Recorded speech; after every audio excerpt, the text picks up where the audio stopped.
خوش اومدین همگی به کانال یوتیوب من. امروز در خدمتتون هستم با آموزش یک موتیف مربع بسیار زیبا و البته مقدار متفاوت.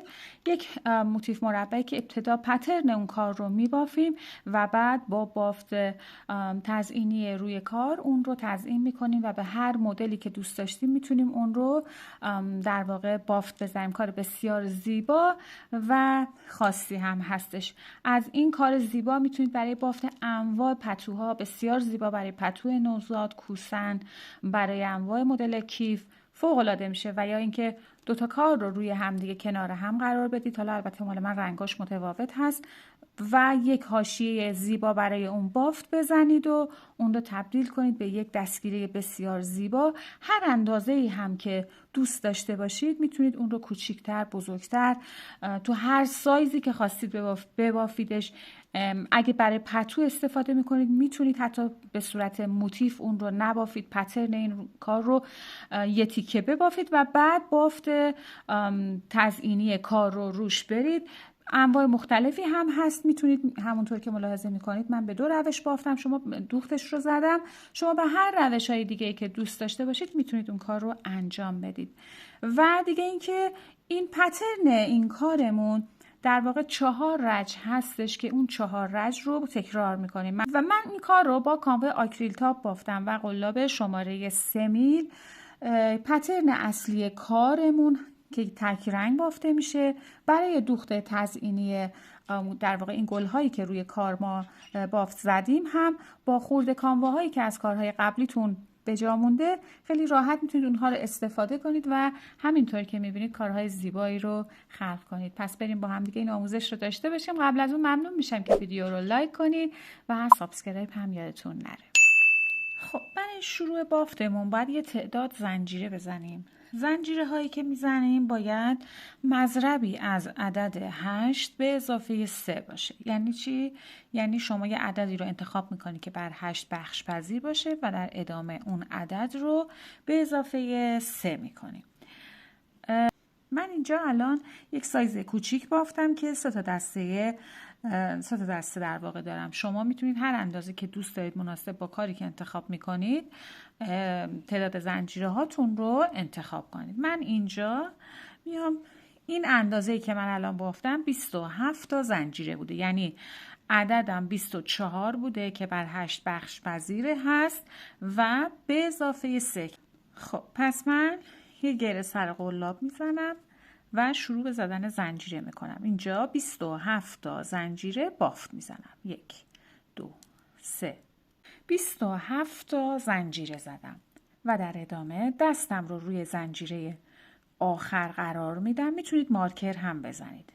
1 2 3 زنجیره به عنوان یک پایه بلند، یک زنجیره برای فاصله، یعنی 4 تا زنجیره اینجا زدم.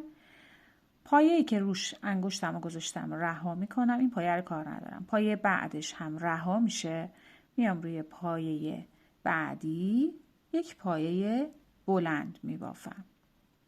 یک زنجیره میزنم، یک زنجیره رها، روی زنجیره بعد یک پایه بلند، یک زنجیره، یک پایه رها، روی پایه بعد یک پایه بلند، یک زنجیره، یک پایه رها، بعدی یک پایه بلند، یک زنجیره. خب این الگو رو ادامه میدم تا به آخر رج برسم. به آخر رج که رسیدم زنجیره رو زدم. 2 تا زنجیره دارم، یک پایه رها میشه، روی زنجیره آخر یک پایه بلند میبافم. به این ترتیب من این تعداد زنجیره ای رو که زدم، ببینید 2 4 6 8 10 12 13 تا پایه بلند بافتم به غیر از این زنجیره ها. خب برای شروع رج بعدی یک زنجیره میزنم، کار رو میچرخونم، 1 2 3 زنجیره میزنم. حالا اینجا این فضای تک زنجیره‌ای رها میشه، روی اولین پایه بلند یک پایه بلند میبافم. میخوام اینجا 7 تا پایه بلند ببافم که هم روی پایه ها بافته میشه هم در فضای زنجیره‌ای. پس 1 2 3 4 5 6 و 7. یک زنجیره میزنم. فضای تک زنجیره بعد رو رها میکنم. از روی پایه بعدی شروع به بافت میکنم. 7 تا پایه بلند. 1 2 3 4 5 6 و 7. یک زنجیره میزنم. فضای تک زنجیره بعد رو رها میکنم. از روی اولین پایه 7 تا پایه بلند. 1 2 3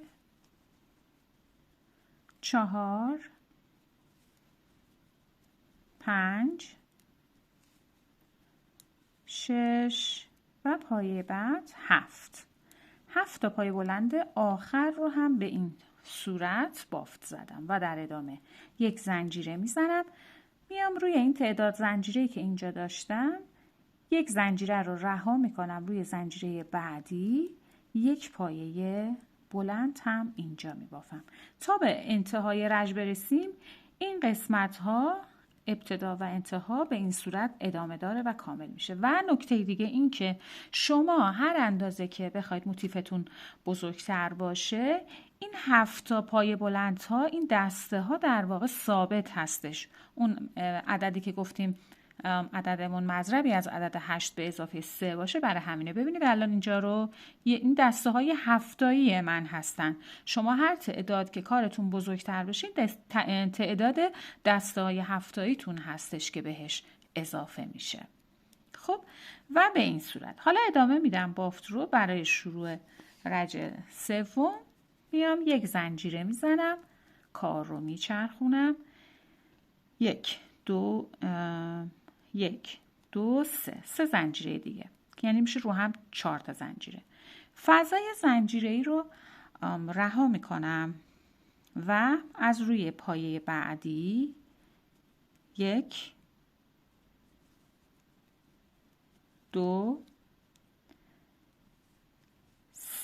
3 تا pایه بلند بافتم. یک زنجیره میزنم. یک پایه رها میشه. روی 3 تا پایه بعد تکرار میکنم. 1 2 و 3. این اون هفتایی آمون بود. به این صورت یک زنجیره میزنم و این قسمت این فضاهای تک زنجیری تا انتهای رژ به همین صورت باقی میمونه. روشون بافتی انجام نمیشه. این فضا رها میشه. فقط این قسمت ها رو میگم. این فضا رها میشه. از روی پایه بلند بعدی بافت رو ادامه میدم. 3 پایه بلند میبافم. به این صورت یک زنجیره میزنم و یک پایه رو رها میکنم روی 3 تا پایه بعد هر کدوم یک پایه بلند میبافم. شما اندازتون هر چقدر که هست این رژ به همین صورت تکرار میشه. این قسمت رو تکرار میکنم. این فضا رها میشه. از روی پایه بعد ادامه میدم. 3 پایه بلند و در ادامه یک زنجیره میزنم.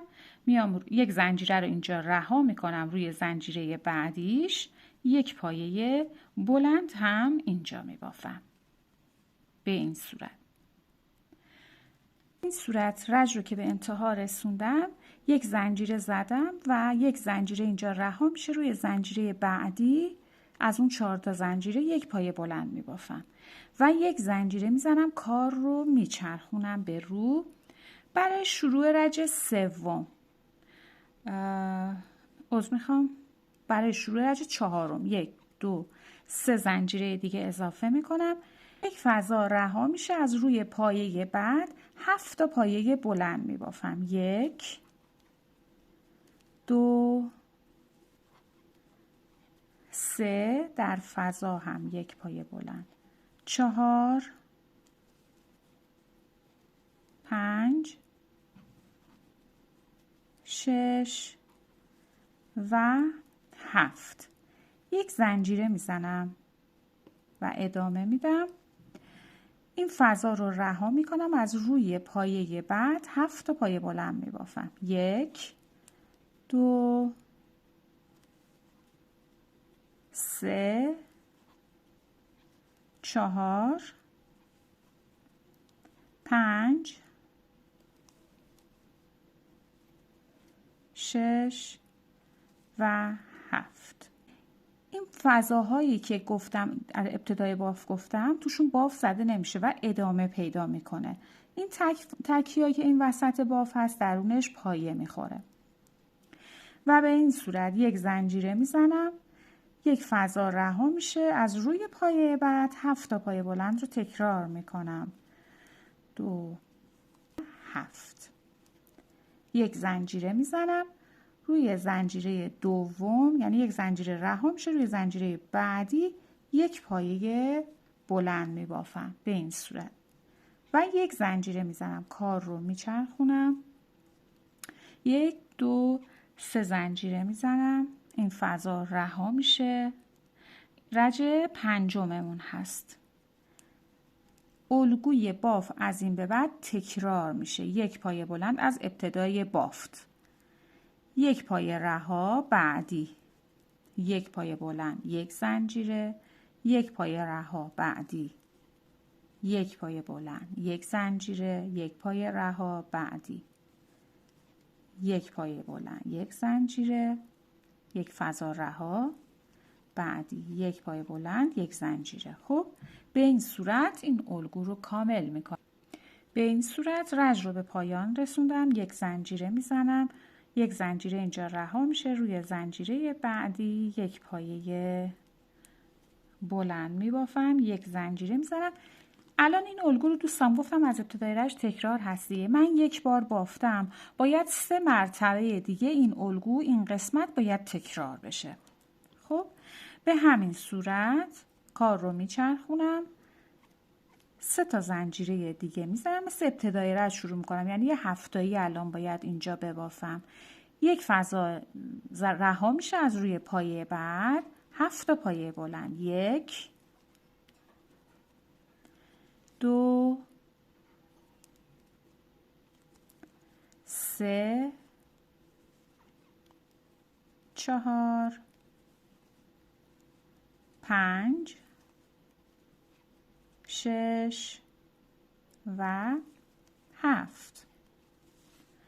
یک زنجیره میزنم، یک فضا از روی پایه بعدی الگو رو تکرار میکنم. یک پایه بلند، 2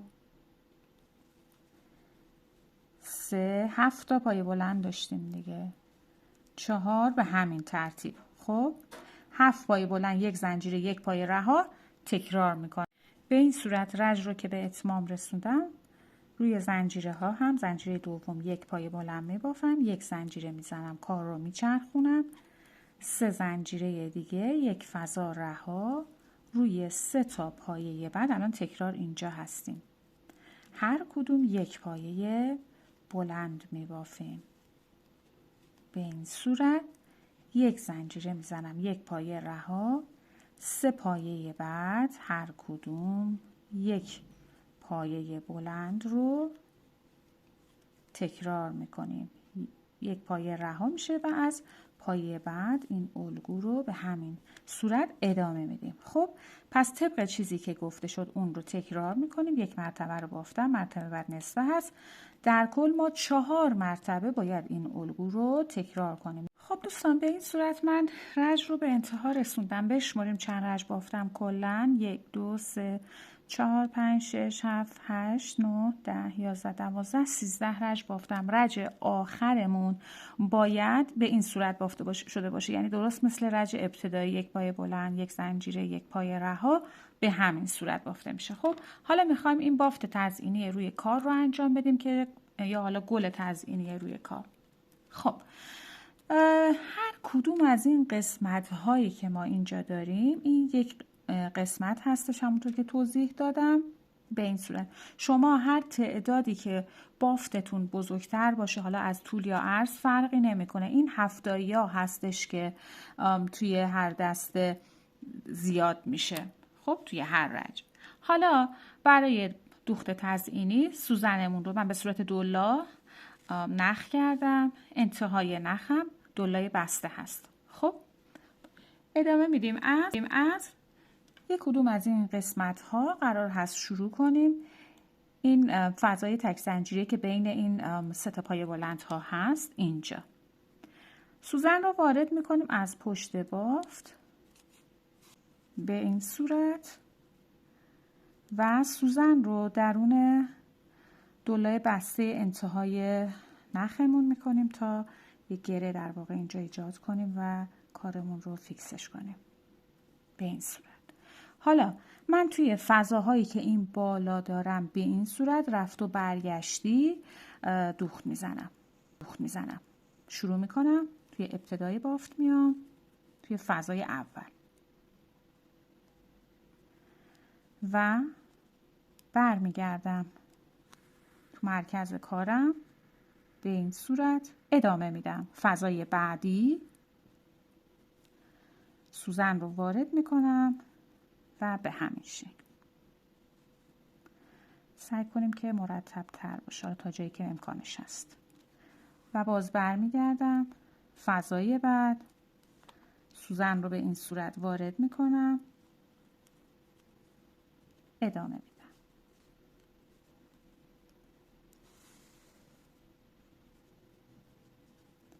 فضای بعد تکرارش میکنم،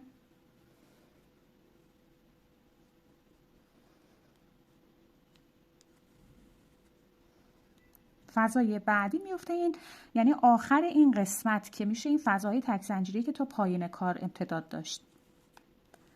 خب باز برمیگردم ابتدای مرکز کارم و حالا اون رو به سمت پایین میام، به این صورت ادامه میدم. بسیار کار راحت، بافت راحتی هست، به نظرم بافت بسیار زیبایی هست که توی انواع بافت ها میشه اون رو استفاده کرد. بسیار زیبا برای پتوی نوزاد یا اینکه کیف ببافیم بنش. و فضای آخر این دسته وارد میشم، برمیگردم به همین صورت اون رو کامل میکنم توی رفت و برگشت. ادامه میدم.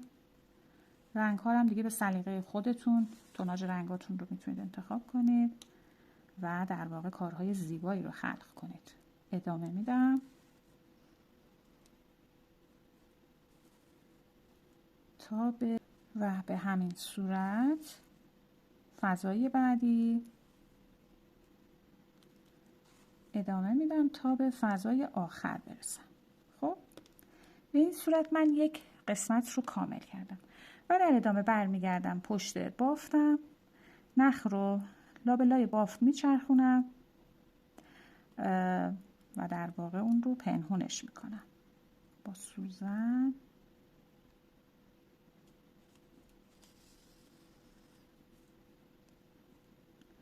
به این صورت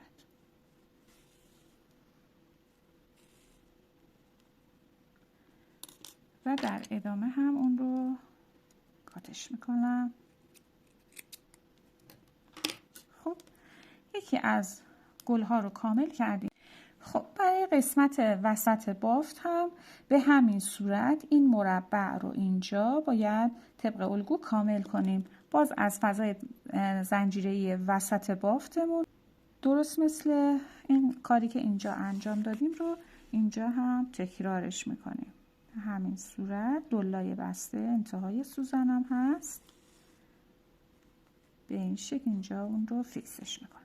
خب ما باید از اینجا شروع کنیم، ادامه بدیم و کامل کنیم. این قسمت سوزن رو وارد میکنم و برمیگردم، ادامه میدم.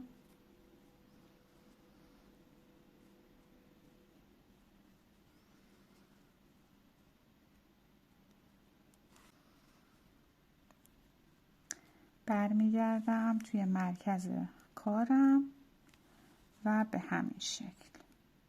این قسمت میشه آخرین فضایی که توی این ضلع من بافت میزنم. به این صورت برمیگردم توی مرکز بافت.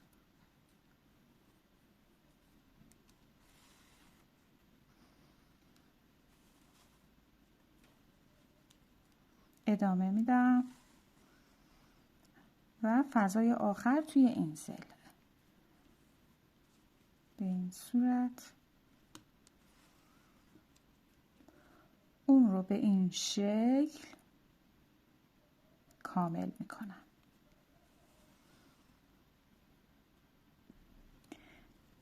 و فضای آخر رو هم به همین شکل به اتمام میرسونم. باز میام پشت بافتم و با سوزن یک نخ میگیرم و کار رو پشت بافت در واقع فیکسش میکنم.